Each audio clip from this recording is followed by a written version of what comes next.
Почитувани пријатели, денеска сме овде во Оризари како дел од кампањата Ова е Македонија. Кога започнавме со кампањата Ова е Македонија, имаше прашање зошто токму ја нарековме Ова е Македонија, Македонија за сите луѓе. Епа еве овде во Оризари ќе видите населено место кое што се наоѓа во Кочани, во кое што трафостаниците немаат загуба. Овде луѓето си ги плаќаат сметките за струја.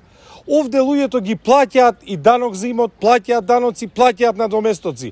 За Оризари нема да слушнете дека владата дала вонредна помош од 1 милион евра. За Оризари нема да слушнете дека владата дала вонредна помош од половина милион евра. Овде живеат чести, вредни луѓе кои што сами си ги плаќаат сметките за струја, сами ги плаќаат надомест, даноци, произведуваат храна во полињата, а и се зголемуваат трошоците и за жал ова се населените места кои што се погодени од криминална власт на ДУИ и на СДСМ. За овие луѓе ДУИ и СДСМ не водат грижа. И овде живеат токму оние луѓе за кои што Груби ќе каже, ако не се согласуваат со 60 часовна работна недела, не е проблем, ќе најдеме ние и други луѓе.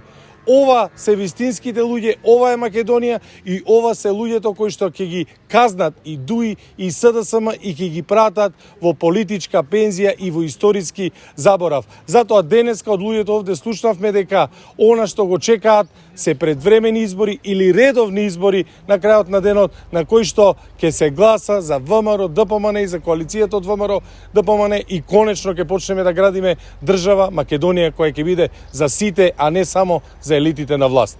Ви благодарам и голем поздрав од Оризари.